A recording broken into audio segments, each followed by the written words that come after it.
Hi hello ನಮಸ್ತೆ welcome to my YouTube channel. ಎಲ್ಲರೂ ಹೇಗಿದ್ದೀರಾ? ಐ ಹೋಪ್ ಎಲ್ಲರೂ ಚೆನ್ನಾಗಿದ್ದೀರಾ ಅಂದ್ಕೊಂಡು ವಿಡಿಯೋನ ಸ್ಟಾರ್ಟ್ ಮಾಡ್ತಾ ಇದ್ದೀನಿ. ಇದು ಶ್ರೀರಾಮನವಮಿ ಹಬ್ಬದ ಲಾಗ್ ಆಗಿರುತ್ತೆ. ಸೊ ಲೇಟಾಗಿ ಅಪ್ಲೋಡ್ ಮಾಡ್ತಾ ಇದ್ದೀನಿ. ನಾವು ತುಂಬ ಬ್ಯುಸಿ ಇದ್ವಿ, ಅಂದರೆ ಊರಲ್ಲಿ ಜಾತ್ರೆ ಇತ್ತಲ್ಲ, ಸೊ ಅದಕ್ಕೆ ಹಾಗಾಗಿ ಬ್ಯುಸಿ ಇರೋದ್ರಿಂದ ಈಗ ಅಪ್ಲೋಡ್ ಮಾಡ್ತಾ ಇದ್ದೀನಿ. ಅವತ್ತು ಬೆಳಗ್ಗೆನೇ ಬೇಗ ಎದ್ದು ಅಂದರೆ ಬೇಗ ಎದ್ವಿ, ಆದರೆ ಕೆಲಸ ಏನೂ ಮಾಡೋಕ್ಕೆ ಆಗಲಿಲ್ಲ. ಯಾಕೆಂದರೆ ನನ್ನ ತಮ್ಮನೂ ನಮ್ಮ ಮನೆಯವರು ನೈಟು ಬರೋದು ಲೇಟ್ ಆಗುತ್ತೆ. ಅದಕ್ಕೆ ಬೆಳಗ್ಗೆ ಯಾಕೆ ಪಾಪ ಅವ್ರಿಗೆ ಡಿಸ್ಟರ್ಬ್ ಮಾಡೋದು ಅಂತ ಹೇಳ್ಬಿಟ್ಟು ನಾನು ಸುಮ್ಮನೆ ಮನೆಯೆಲ್ಲ ಹೊರ್ಗಡೆ ಎಲ್ಲ ತೊಳ್ಕೊಂಡು ಆಮೇಲೆ ಅವ್ರು ಎದ್ದಾದಮೇಲೆ ಮನೆಯೆಲ್ಲ ಕ್ಲೀನ್ ಮಾಡೋಣ ಅಂತ ಹೇಳ್ಬಿಟ್ಟು ಕ್ಲೀನ್ ಮಾಡಿದೆ. ನನ್ನ ತಮ್ಮ ಎದ್ಬಿಟ್ಟು ಅವನು ಕೆಲ್ಸಕ್ಕೆ ರೆಡಿಯಾಗಿ ಹೋದ. ನಮ್ಮನೆಯವರು ಅವತ್ತು ಹಬ್ಬ ಮಾಡೋದೇನು ಬೇಡ ಅಂದ್ಕೊತಿದ್ದೆ. ನಮ್ಮನೆಯವ್ರಿಲ್ಲ, ನಾನೇ ಮಾಡ್ತೀನಿ, ನೀನೆಲ್ಲ ಹೋಗಿ ಫಸ್ಟ್ ಮನೆಯೆಲ್ಲ ಕ್ಲೀನ್ ಮಾಡಿಕೊಡು, ನಾನು ಮಾಡ್ತೀನಿ ಅಂತ ಹೇಳಿದ್ರು. ಅದಕ್ಕೆ ತಿಂಡಿ ಮಾಡಿಟ್ಬಿಟ್ರೆ ಅಂದರೆ ನಮ್ಮ ಪಾಪು ಯಾವಾಗ ಹೋಗ್ತಾನೆ ಅವಾಗ ಹಾಕ್ಕೊಡ್ಬೋದು ಅಂತ ಹೇಳ್ಬಿಟ್ಟು ಬೇಗ ತಿಂಡಿ ಮಾಡೋಣ ಅಂತ ಹೇಳ್ಬಿಟ್ಟು ಅಡುಗೆ ಮನೆಯೆಲ್ಲ ಕ್ಲೀನ್ ಮಾಡಿದೆ. ನನಗೆ ಒಂದು ಲೋಟ ಡೈಲಿ ಇದು ನನ್ನ ರೊಟೀನ್ ಆಗಿರುತ್ತೆ. ಅಂದರೆ ಒಂದು ಗ್ಲಾಸು ಫಸ್ಟ್ ಎದ್ದಿದ ತಕ್ಷಣ ನಾನು ಬಿಸಿನೀರು ಕುಡಿತೀನಿ. ಅದಕ್ಕೆ ಅಂತ ಹೇಳ್ಬಿಟ್ಟು ಬಿಸಿನೀರು ಕಾಯ್ಸೋಕ್ಕಿಟ್ಟೆ. ಹಾಗೆ ಒಂದು ಕಡೆ ಪಾತ್ರೆ ತೊಳ್ಕೊಂಡು ಬಿಡೋಣ ಅಂತ ಹೇಳ್ಬಿಟ್ಟು ಅದನ್ನು ಕೂಡ ತೊಳಿತಾ ಇದ್ದೆ. ಅಷ್ಟರಲ್ಲಿ ಬಿಸಿನೀರೆಲ್ಲ ಕಾಯ್ತು. ಹಾಗೆ ಒಂದು ಲೋಟ ಬಿಸಿನೀರು ಕುಡಿದು ನಮ್ಮ ಪಾಪು ಹಿಂದಿನ ದಿನವೇ ಹೇಳಿದ್ದ ನನಗೆ ಇಡ್ಲಿ ಬೇಕಮ್ಮ, ಇಡ್ಲಿ ಚಟ್ನಿ ಅಂತ. ನಾನು ಹಬ್ಬದ ದಿನ ಬೇಡಪ್ಪ ಬೇರೆ ಏನಾದರೂ ಮಾಡ್ತೀನಿ ಅಂತ ಹೇಳಿದ್ದೆ. ಇಲ್ಲ ನನಗೆ ಇಡ್ಲಿ ಚಟ್ನಿನೇ ಬೇಕು ಅಂತ ಹೇಳ್ಬಿಟ್ಟು ಹಠ ಮಾಡ್ದೆ. ಅದಕ್ಕೆ ಅಂತ ಹೇಳ್ಬಿಟ್ಟು ಹಿಂದಿನ ದಿನವೇ ಅಕ್ಕಿಯೆಲ್ಲ ನೆನೆಸಿ ರಾತ್ರಿನೇ ನೈಟೆಲ್ಲ ರುಬ್ಬಿಟ್ಟಿದ್ವಿ. ನೋಡಿ ಎಷ್ಟು ತುಂಬ ಚೆನ್ನಾಗಿ ಉಕ್ಕು ಬಂದಿದೆ ಅಂತ ಹೇಳ್ಬಿಟ್ಟು. ನಮ್ಮ ಅಜ್ಜಿ ಯಾವ ಥರ ಮಾಡ್ತಿದ್ರು ಅದೇ ಥರನೇ ನಾನು ಮಾಡಿರೋದು. ಅಂದರೆ ಅಜ್ಜಿ ಮನೆಯಲ್ಲೇ ಹುಟ್ಟಿ ಬೆಳೆದಿದ್ದೆಲ್ಲ ಅಲ್ಲೋ, ಅಜ್ಜಿ ಯಾವ್ಯಾವ ಥರ ಮಾಡೋರು ಅಂತೆಲ್ಲ ನಾನು ನೋಡ್ಕೊತಾ ಇದ್ದೆ. ಅವರು ಯಾವ ಥರ ಹಾಕಿದ್ರು ಅದೇ ಥರ ನಾನು ಎಲ್ಲ ಹಾಕಿ ನಮ್ಮ ಬರೀ 3 ಐಟಮ್ಸೇ ಹಾಕಿರೋದು, ಅಷ್ಟು ಚೆನ್ನಾಗಿ ಬಂದಿದೆ. ಅಕ್ಕಿ, ಉದ್ದಿನಬೇಳೆ, ಒಂದು ಸ್ವಲ್ಪ ಅವಲಕ್ಕಿ ಹಾಕಿದ್ದೆ, ಅಷ್ಟೇನು ಬೇರೆ ಏನೂ ಹಾಕಲ್ಲ ನಾವು. ಅಷ್ಟಲ್ಲೇ ರುಬ್ಬಿಟ್ಟು ದೋಸೆಗಾಗಲಿ ಇಡ್ಲಿಗಾಗಲಿ ಅದೇ ಥರನೇ ನಾನು ಬ್ಯಾಟರ್ ರೆಡಿ ಮಾಡ್ಕೊತೀನಿ. ಸೊ ತುಂಬ ಅಂದರೆ ತುಂಬ ಸಾಫ್ಟಾಗೆ ತುಂಬ ಚೆನ್ನಾಗಿ ಬಂದಿತ್ತು. ಅದಕ್ಕೆ ಒಂದು ಕಡೆ ಇಡ್ಲಿಗೆ ಇಟ್ಬಿಟ್ಟು ಇನ್ನೊಂದು ಕಡೆ ಚಟ್ನಿನೂ ಕೂಡ ರೆಡಿ ಮಾಡ್ಕೊಂಬಿಡೋಣ. ಅದೆರಡು ಆದರೆ ಮತ್ತು ಮನೆ ಒಂದು ಒರೆಸ್ಬಿಟ್ರೆ ಸಾಕು. ನಮ್ಮ ಮನೆಯವರು ಅಂದರೆ ಮಾರ್ಕೆಟಿಂದ ಬಂದು ಪೂಜೆ ಮಾಡ್ತಾರೆ ಅಂತ ಹೇಳ್ಬಿಟ್ಟು ಅಂದ್ಕೊಂಡು ಚಟ್ನಿಗೂ ಕೂಡ ನಾನು ರೆಡಿ ಮಾಡಿದೆ. ಚಟ್ನಿಗೆ ಬೇರೆ ಏನೂ ಹಾಕೋದಿಲ್ಲ ನೋಡಿ. ಕಡಲೆ ಬೀಜ, ಒಂದು ಸ್ವಲ್ಪ ಹಸಿಮೆಣ್ಸಿನ್ಕಾಯಿ, ಬೆಳ್ಳುಳ್ಳಿ, ಒಂದು ಸ್ವಲ್ಪ ಹುಣಸೆಹಣ್ಣು ಹಾಕ್ತೀನಿ ಅಷ್ಟೇ, ತೆಂಗಿನಕಾಯಿ ತುರಿ ಅದು ಹಾಕ್ಬಿಟ್ಟು ರುಬ್ಬಿ ಎತ್ತಿಟ್ವಿ. ನಾನು ಚಟ್ನಿನ ಸ್ವಲ್ಪ ನೀರು ಥರನೇ ಮಾಡ್ತೀನಿ. ಯಾಕೆಂದರೆ ನಮ್ಮ ಮನೆಯವ್ರಿಗೂ ನಮ್ಮ ಪಾಪುಗಿಬ್ಬರಿಗೂ ಗಟ್ಟಿ ಚಟ್ನಿ ಅವ್ರಿಗೆ ಇಷ್ಟ ಆಗಲ್ಲ. ಅದಕ್ಕೋಸ್ಕರನೇ ಸ್ವಲ್ಪ ತೆಳ್ಳಗೆ ಮಾಡ್ಕೊತೀನಿ, ಅವರಿಬ್ರಿಗೂ ಇಷ್ಟ ಆಗುತ್ತೆ ಅಂತ ಹೇಳ್ಬಿಟ್ಟು. ಸರಿ ಅಂತ ಹೇಳ್ಬಿಟ್ಟು ಅಷ್ಟರಲ್ಲಿ ತಿಂಡಿ ಎಲ್ಲ ಮಾಡಿಟ್ಟೆ. ಆಮೇಲೆ ಬರೀ ಮನೆ ಒರೆಸೋದೊಂದೇ ಬಾಕಿ ಇದ್ದಿದ್ದು. ಅದಕ್ಕೆ ಅದೊಂದನ್ನು ಒರೆಸ್ಬಿಟ್ರೆ ಆಮೇಲೆ ನಮ್ಮ ಪಾಪು ತಿಂಡಿ ತಿಂದ್ಬಿಟ್ಟು ಹೋಗ್ತಾನೆ ಅಂತ ಹೇಳ್ಬಿಟ್ಟು ಅವನು ಕೇಳಿದೆ, ತಿಂಡಿ ತಿನ್ನು ಆಗಿದೆ ಅಂತ. ಇಲ್ಲಮ್ಮ ನಾನು ಮುಖ ಎಲ್ಲ ತೊಳೆದು ಫ್ರೆಶ್ ಅಪ್ ಆಗ್ತೀನಿ, ಆಮೇಲೆ ಹಾಕ್ಕೊಡು ಅಂತ ಹೇಳ್ದೆ. ಸರಿ ಅಂತ ಹೇಳ್ಬಿಟ್ಟು ಅಮ್ಮ ಇಡ್ಲಿ ಆಗಿದ್ರೆ ಹಾಕ್ಕೊಡು ಅಂತ ಹೇಳ್ಬಿಟ್ಟು ಬಂದ. ಹಾಂ ಆಯ್ತಪ್ಪ ಹಾಕ್ಕೊಡ್ತೀನಿ ಬಾ ಅಂತ ಹೇಳ್ಬಿಟ್ಟು ಬಿಸಿ ಬಿಸಿ ಇಡ್ಲಿ ಹಾಕ್ತಾಯಿದ್ದೀನಿ. 4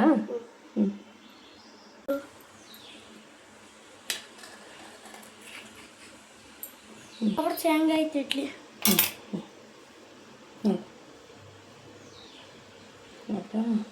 ಅದೇನೋ ಗೊತ್ತಿಲ್ಲ, ಅವನಿಗೆ ಇಡ್ಲಿ ಅಂದರೆ ತುಂಬ ಇಷ್ಟಪಡ್ತಾರೆ. ಚಿಕನ್ನು ಇಡ್ಲಿ ಅಂದರೆ ಅವನ ಫೇವ್ರೇಟ್ ಅಂತಲೇ ಹೇಳ್ಬೋದು.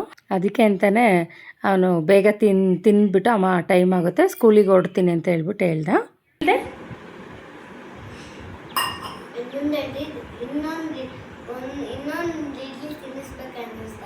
ಹೌದಾ, ತಿನ್ನು ಖಾಲಿ ಮಾಡಿ ಹಾಕ್ತೀನಿ. ಚೆನ್ನಾಯ್ತಾ? ಚಟ್ನಿ ಖಾರ ಆಯ್ತಮ್ಮ?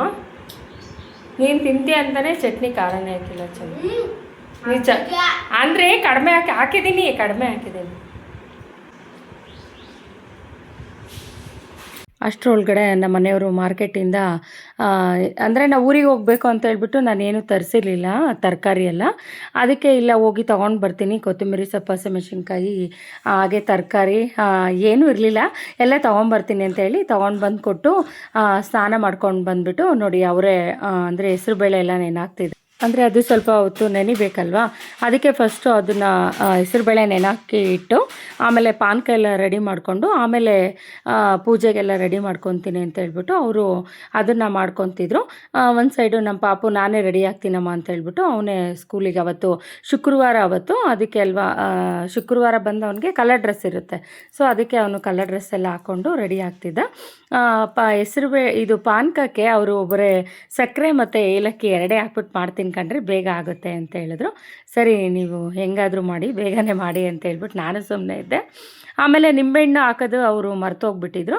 ಅದಕ್ಕೆ ನಮ್ಮ ಪಾಪು ಹೋಗಿ ಹೇಳ್ತಿದ್ದಾನಮ್ಮ ಅದು ಎರಡೇ ಹಾಕೈತೆ ಅಪ್ಪ, ನಿಂಬೆಹಣ್ಣು ಅದಕ್ಕೆ ಹಾಕಿಲ್ಲ ನೋಡಮ್ಮ ಅಂತ ಹೇಳ್ದ. ಅದಕ್ಕೆ ನಮ್ಮ ಮನೆಯವರು ಸರಿ ಇವನ ಹತ್ರ ಆಗಲ್ಲ ಅಂತೇಳಿ ಫಸ್ಟು ನಿಂಬೆಹಣ್ಣು ಹಾಕ್ಬಿಡ್ತೀನಿ ಕಣ್ರಿ ಅಂತ ಹೇಳ್ಬಿಟ್ಟು ಅದನ್ನ ಹೋಗಿ ಕಟ್ ಮಾಡಿಬಿಟ್ಟು ನೋಡಿ ಇವಾಗ ಮರ್ತೋಗಿದ್ರಲ್ಲ ಅದಕ್ಕೆ ಇವಾಗ ಹೋಗಿ ಹಾಕಿ ಬರ್ತಿದ್ದಾರೆ. ಅಷ್ಟರೊಳಗಡೆ ನಮ್ಮ ಪಾಪು ಸ್ನಾನ ಏನು ಮಾಡಿಸಿರ್ಲಿಲ್ಲ ಅವನಿಗೆ. ಅದಕ್ಕೆ ಎಣ್ಣೆ ಹಚ್ಕೊಂಡು ಹೋಗಿರಪ್ಪ ಬಂದುಬಿಟ್ಟು, ಅಂದರೆ ಹಾಫ್ ಡೇ ಅಷ್ಟೇ ಇದ್ದಿದ್ದು, 1 ಗಂಟೆಗೆ ಬರ್ತೀಯಲ್ಲ ಅವಾಗ ಸ್ನಾನ ಮಾಡಿಸ್ತೀನಿ ಅಂತ ಹೇಳಿದೆ. ಅದಕ್ಕೆ ಅಂತ ಹೇಳ್ಬಿಟ್ಟು ಅವನು ಎಣ್ಣೆ ಹಚ್ಕೊಂಡು ಒಂದು ಕಡೆ ರೆಡಿ ಆಗ್ತಿದ್ದ. ನಮ್ಮ ಮನೆಯವರು ಹೆಸರುಬೇಳೆ ಪಾನಕ ಎರಡೂ ಒಂದು ಕಡೆ ನೆನೆಸಿ ಇನ್ನೊಂದು ಕಡೆ ಪಾನಕ ಎಲ್ಲ ರೆಡಿ ಮಾಡಿಬಿಟ್ಟು ಆಮೇಲೆ ಪೂಜೆಗೆಲ್ಲ ಅವರು ರೆಡಿ ಮಾಡ್ಕೊತಾ ಇದ್ರು. ಪೂಜೆಗೆಲ್ಲ ರೆಡಿ ಮಾಡ್ಕೊತಿದ್ದಾರೆ. ನಾನು ಸ್ಕೂಲಿಗೆ ಬಿಟ್ಟು ಬರ್ತೀನಿ ಬಾ ಅಂತ ಹೇಳ್ಬಿಟ್ಟು ನಮ್ಮ ಪಾಪುಗೆ ಹೇಳಿದೆ. ಈರಮ್ಮ ಅಪ್ಪ ಪೂಜೆ ಮಾಡಲಿ ನಾನು ಹೋಗ್ತೀನಿ ಅಂತ ಹೇಳ್ಬಿಟ್ಟು ಹೇಳ್ತಿದ್ದಾನೆ ನಿಂತ್ಕೊಂಡು. ಅವನಿಗೆ ಪಾನಕ ಕುಡಿಯೋಕ್ಕೆ ಇಷ್ಟ ಆಗಿದೆ, ಅದಕ್ಕೆ ಕೇಳ್ದೆ ಕೊಡಿಯಮ್ಮ ಅಂತ. ಅದಕ್ಕೆ ಪೂಜೆ ಆಗಿದ ತಕ್ಷಣ ಕೊಡ್ತೀನಿ ಅಂತ ಹೇಳಿದೆ. ಅದಕ್ಕೆ ನಿಂತ್ಕೊಂಡು ವೆಯ್ಟ್ ಮಾಡ್ತಿದ್ದ. ಸರಿ ವೆಯ್ಟ್ ಮಾಡು ಅಂತ ಹೇಳಿದ್ವಿ.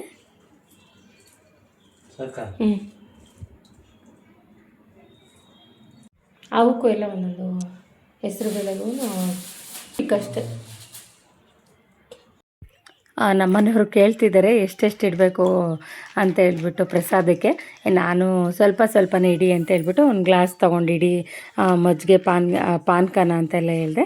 ಅವರು ತೊಗೊಂಡೋಗಿ ದೇವ್ರ ಮುಂದೆ ಇಟ್ಟು ಪೂಜೆ ಎಲ್ಲ ಮಾಡಿದ್ರು. ಹಾಗೆ ನಮ್ಮ ಪಾಪಗೂ ಬಟ್ಟಿಟ್ಟು ಆಲ್ ದ ಬೆಸ್ಟ್ ಅಂತೇಳಿ ಎಕ್ಸಾಮ್ ಇತ್ತಲ್ಲ ಅದಕ್ಕೆ ಅವನಿಗೆ ಹೇಳಿದ್ರು. ಸರಿ ಅವನು ಒಂದು ಲೋಟ ಪಾನಕ ಕುಡ್ಕೊಂಡು ಅಮ್ಮ ಸ್ಕೂಲಿಗೆ ಬಾರಮ್ಮ ಬಿಟ್ಬಿಟ್ಟು ಬರೀವಿ ಅಂತ ಹೇಳ್ದ. ಹತ್ರನೇ ಇರೋದು ಸ್ಕೂಲು, ಒಬ್ಬನೇ ಹೋಗ್ತಾನೆ ಒಂದೊಂದು ಟೈಮು. ಒಂದೊಂದು ಸಲ ಕರ್ಕೊಂಡೋಗಿ ನಾವು ಬಿಟ್ಟು ಬರ್ತೀವಿ, ಬರಬೇಕಾದ್ರೆ ಅವನೇ ಒಂದೊಂದು ಸಲ ಬರ್ತಾನೆ. ಹೇಗಾದರೆ ಹಾಗೆ ಎಲ್ಲದಕ್ಕೂ ಪಾಪ ಅಡ್ಜಸ್ಟ್ ಆಗ್ತಾನೆ ನಮ್ಮ ಪಾಪು. ಸರಿ ಅಂತ ಹೇಳ್ಬಿಟ್ಟು ಹೋಗ್ತಾ ನಮ್ಮ ಅಕ್ಕ ಮನೆಗೆ ಅಮ್ಮ ಬಂದಿದ್ದರು. ಅದಕ್ಕೆ ಅಂತ ಹೇಳ್ಬಿಟ್ಟು ನನ್ನ ತಮ್ಮ ಹತ್ರನೇ ಇರೋದು, ನಮ್ಮ ಮನೆಗೂ ಅಲ್ಲಿಗೂ ಒಂದು 1/2 hour ಆಗುತ್ತೆ ಅಷ್ಟೇ. ಕರ್ಕೊಂಬಂದು ಬಿಟ್ಟಿದ್ದಾನೆ. ಅದಕ್ಕೆ ನಮ್ಮ ಅಮ್ಮಂಗೆ ಹೇಳ್ಬಿಟ್ಟಮ್ಮ ಬರ್ತೀನಿ ಇರು ಇಲ್ಲೇ ನಿಂತ್ಕೋ, ಸ್ಕೂಲ್ ಹತ್ರ ಅವನ್ನ ಕರ್ಕೊಂಡೋಗಿ ಕಳಿಸ್ಬಿಟ್ಟು ಬರ್ತೀನಿ ಅಂತ ಹೇಳಿದೆ. ಅಮ್ಮ ಅಲ್ಲೇ ನಿಂತ್ಕೊಂಡಿದ್ರು. ಸರಿ ಆಮೇಲೆ ಬರ್ತಾ ಹಂಗೆ ಅಮ್ಮನ ಕರ್ಕೊಂಡು ಮನೆಗೆ ಬಂದೆ. ಅಂದರೆ ಪಾನಕ ಹೆಸರುಬೇಳೆ ಎಲ್ಲ ರೆಡಿ ಆಗಿತ್ತಲ್ಲ, ನಮ್ಮ ಮನೆಯವರು ಡ್ಯೂಟಿಗೆ ಟೈಮ್ ಆಗಿದ್ದಾರೆ ಹೊರಡ್ತೀನಿ ಅಂದರು. ಸರಿ ಫಸ್ಟು ಹೆಸರುಬೇಳೆ ಪಾನಕ ಕುಡಿ ಆಮೇಲೆ ತಿಂಡಿ ಹಾಕ್ಕೊಡ್ತೀನಿ ಅಂತ ಹೇಳಿದೆ.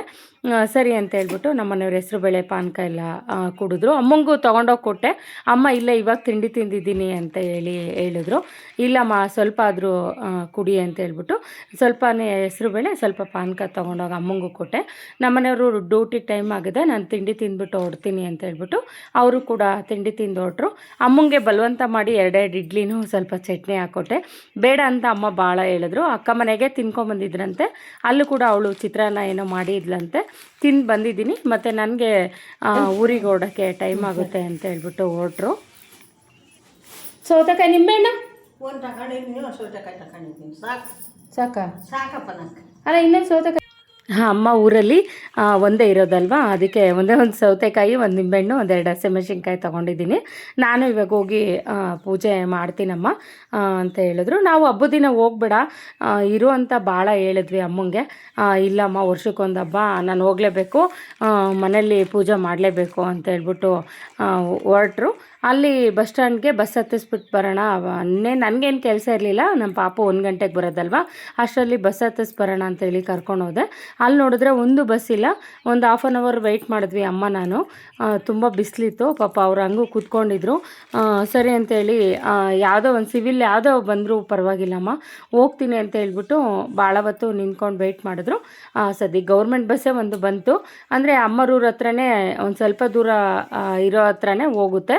ಅಲ್ಲಿಂದ ಅಲ್ಲಿಗೆ ಒಂದು 1/4 ಗಂಟೆ ಆಗುತ್ತೆ. ಅಲ್ಲಿ ಆಟೋದಲ್ಲಿ ಹೋಗಬೇಕು. ನಮ್ಮೂರಿಗೆ ಯಾವುದೂ ಬಸ್ ಬರೋಲ್ಲ. ಸರಿ ಅಂತ ಹೇಳಿ ಅಮ್ಮಂಗೆ ಬಸ್ ಬಂತು. ಬಸ್ಸಿಗೆ ಹತ್ತಿಸ್ಬಿಟ್ಟು ಹಾಗೆ ನಮ್ಮ ಪಾಪ 1 ಗಂಟೆಗೆ ಸ್ಕೂಲ್ ಬಿಟ್ಟಿದ್ರು. ಅವನು ಕೂಡ ಸ್ಕೂಲಿಂದ ಕರ್ಕೊಂಡು ಬಂದು ಅವನು ಬೆಳಗ್ಗೆನೇ ಸ್ನಾನ ಮಾಡಿ ಹೋಗಿರಲಿಲ್ಲ. ಅವನಿಗೂ ಕೂಡ ಸ್ನಾನ ಮಾಡಿಸ್ದೆ. ಅವನು ಅಮ್ಮ ನಾನು ಕೂಡ ಇವಾಗ ಇನ್ನೇನು ಸಂಜೆ ಆಯಿತು, ನಾನೇ ಪೂಜೆ ಮಾಡ್ತೀನಮ್ಮ ಅಂತ ಹೇಳ್ದೆ. ಸರಿನಪ್ಪ ಆಯಿತು ನೀನೇ ಪೂಜೆ ಮಾಡು ಅಂತ ಹೇಳ್ಬಿಟ್ಟು ಅವನಿಗೆ ಸ್ನಾನ ಮಾಡಿಸ್ದೆ. ಅಂದರೆ ತಲೆಗೆ ಮಾಡಿಸ್ಬೇಕಾದ್ರೆ ಅಷ್ಟೇ ನಾನು ಸ್ನಾನ ಮಾಡಿಸೋದು. ಮೈಗೆಲ್ಲ ಆದರೆ ಅವನೇ ಮಾಡ್ಕೊತಾನೆ, ರೆಡಿ ಕೂಡ ಅವನೇ ಆಗ್ತಾನೆ. ಪೂಜೆ ಕೂಡ ಅವನೇ ಎಲ್ಲ ಎಣ್ಣೆ ಎಲ್ಲ ಹಾಕ್ಕೊಂಡು ಪೂಜೆ ಎಲ್ಲ ಅವನೇ ಚೆನ್ನಾಗಿ ಮಾಡ್ತಾನೆ. ಲಾಸ್ಟ್ ವಿಡಿಯೋದಲ್ಲೆಲ್ಲ ನೋಡಿದ್ದೀರಲ್ಲ, ಅದೇ ಥರನೇ ಮಾಡ್ತಾನೆ ಪಾಪ ಪೂಜೆ ಎಲ್ಲ. ಅವನಿಗೆ ಹೊಟ್ಟೆ ಹಸಿತಾಯ್ತಂತೆ, ಅದಕ್ಕೆ ಬೇಗ ಪೂಜೆ ಮಾಡ್ತಾ ಇದ್ದ. ಆಮೇಲೆ ಪೂಜೆ ಆಗಿದ ತಕ್ಷಣ ನನಗೆ ಅಮ್ಮ ನಾನು ಇಡ್ಲಿ ತಿಂತೀನಿ ಅಂತ ಹೇಳಿದ್ದ. ಆಯ್ತಪ್ಪ ತಿನ್ನಿವಂತೆ ಅಂತ ಹೇಳ್ಬಿಟ್ಟು ಪೂಜೆ ಮಾಡಿಬಿಟ್ಟು ಅಂತ ಹೇಳಿದೆ. ಅವನು ಪೂಜೆ ಮುಗಿಸಿ ಅಮ್ಮ ಇಡ್ಲಿ ಹಾಕ್ಕೊಡಮ್ಮ ಅಂತ ಹೇಳ್ದೆ. ಆಮೇಲೆ ಹಂಗೆ ರೀಲ್ಸ್ ಮಾಡ್ತೀನಮ್ಮ, ಒಂದು ಚೆನ್ನಾಗಿರೋದು ಹಾಡಿಡು ಅಂತ ಹೇಳ್ದೆ. ಅವನು ಫ್ರೀ ಆದಾಗ ಮೂಡ್ ಚೆನ್ನಾಗಿದ್ದಾಗ ಈ ಥರ ಎಲ್ಲ ರೀಲ್ಸ್ ಎಲ್ಲ ಮಾಡ್ತಿರ್ತಾನೆ. ಒಟ್ಟಿನಲ್ಲಿ ಅವನಿಗೆ ಖುಷಿ ಆಗಿರ್ಬೇಕಷ್ಟೆ, ಅದೆಲ್ಲ ಚೆನ್ನಾಗಿ ಮಾಡ್ತಾನೆ ಪಾಪ. ಆಮೇಲೆ ಹಾಗೆ ಅವನಿಗೆ ನೆಕ್ಸ್ಟ್ ಡೇ ಡ್ರಾಯಿಂಗ್ ಇತ್ತಂತೆ.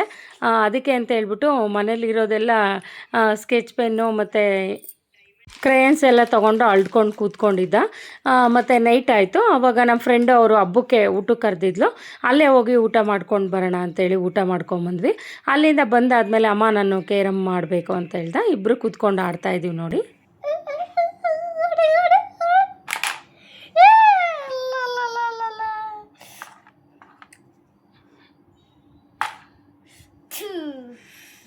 ಆಯ್ತಿರು, ಬೀಳಿಲ್ಲ. ಆಯ್ತು ತೆಗಿ, ಹ್ಯಾಂಡ್ ತೆಗಿಯೋದು. ಕೊಡು. ನಾನೇನ ನೋಡ್ಕೊಂಡ್ರೆ ಅಷ್ಟೇ. ಇಲ್ಲಿ ಪಾಪ ಅಂತ ಕೊಡ್ತಿದ್ದಿ. ಐ ಸಡು ಸಡು.